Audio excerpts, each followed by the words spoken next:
Ça va être dur, hein? Je vous demande encore 5 minutes. 5 petites minutes. Après tous ces pourcentages, ces sites, heureusement, ces magnifiques comptes rendus d'Olivier et de communiqué de presse, on revient donc aux questions de fond. C'est ce que je voudrais arriver à faire modestement. Vous avez dans votre dossier congrès le texte travaillé par la commission bénévolat sur le bénévolat d'accompagnement, le bénévolat de service et l'accompagnement de proximité, et non pas bénévolat de proximité. J'espère que vous l'avez lu. Bien.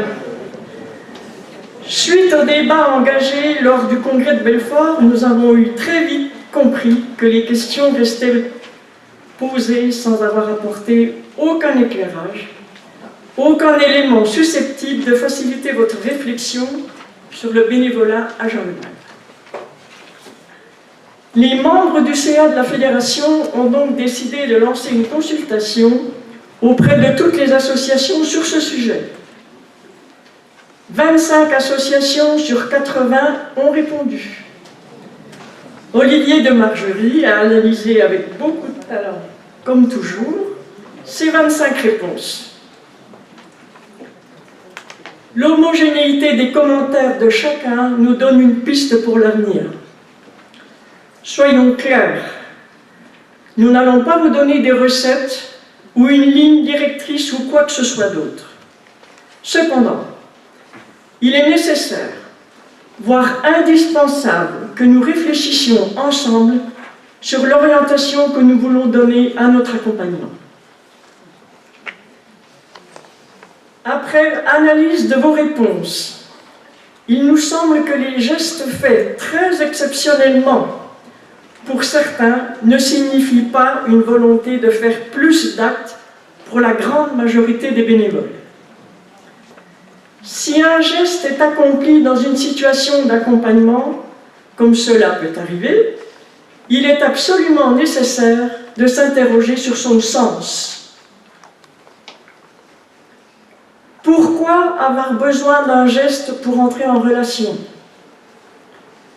Que représente pour nous le silence, le regard, la main que l'on tient quelquefois?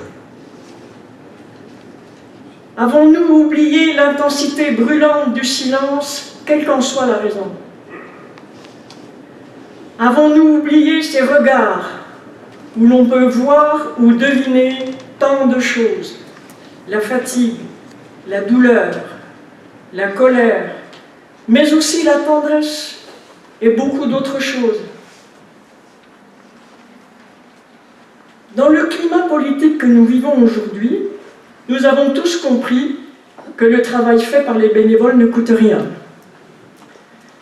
Ces bénévoles sont une chance pour notre société et nous constatons que la solidarité nationale est là et bien là. Mais nous, accompagnants bénévoles, ce n'est pas notre rôle de pallier au déficit de personnel dans les hôpitaux, les EHPAD ou ailleurs. Nous sommes sollicités dans les services pour ce que nous sommes, c'est-à-dire simples citoyens qui allons auprès d'autres citoyens en grande difficulté et ou en fin de vie.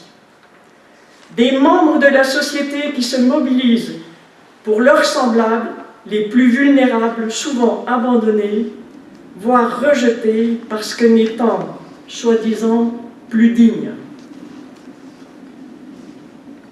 S'il vous plaît, ne prenez pas la place de ceux qui pourraient avoir un travail.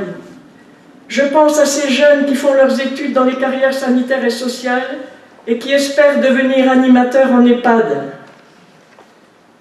Laissons aussi les autres associations, et elles sont nombreuses, accomplir leur bénévolat dans leur domaine. Soyons chacun à notre place. Si Jeanne Mal se lançait dans ce type d'intervention, bien sûr je veux parler du service, qui fera les accompagnements? Cette orientation de Jeanne Mal dont nous pouvons être fiers est unique. Cette présence, cette écoute, cet être auprès du malade, de la personne âgée et des familles est nécessaire, et je dirais cruellement nécessaire. Ne gâchons pas cet élan, ce savoir-être que nous ont communiqué ceux qui ont compris depuis des années cette nécessité absolue de créer des associations d'accompagnement. Je pense aux fondateurs de Jalmalm, M. Scherer, Chantal Catan et beaucoup d'autres que je n'ai pas eu la chance de connaître. Restons vigilants et résistons aux sirènes ambiantes. En ce qui concerne l'accompagnement à domicile, la commission bénévolat est parfaitement consciente qu'une formation spéciale est sans aucun doute indispensable. Les enjeux ne sont pas du tout les mêmes qu'en institution. Suite à vos réponses lors de la consultation et aux nombreux débats que nous avons déjà eus, je me permets de vous dire, et j'insiste, le bénévolat de service n'est pas le choix de Jalmalm.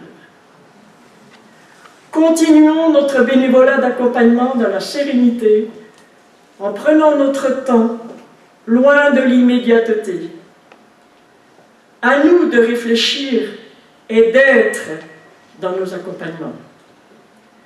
Je terminerai mon propos en vous citant, si vous le voulez bien, un poète espagnol, Antonio Machado. Il n'y a pas de chemin. Le chemin se fait en marchant. Eh bien, nous, alors bénévoles, traçons notre chemin. Merci.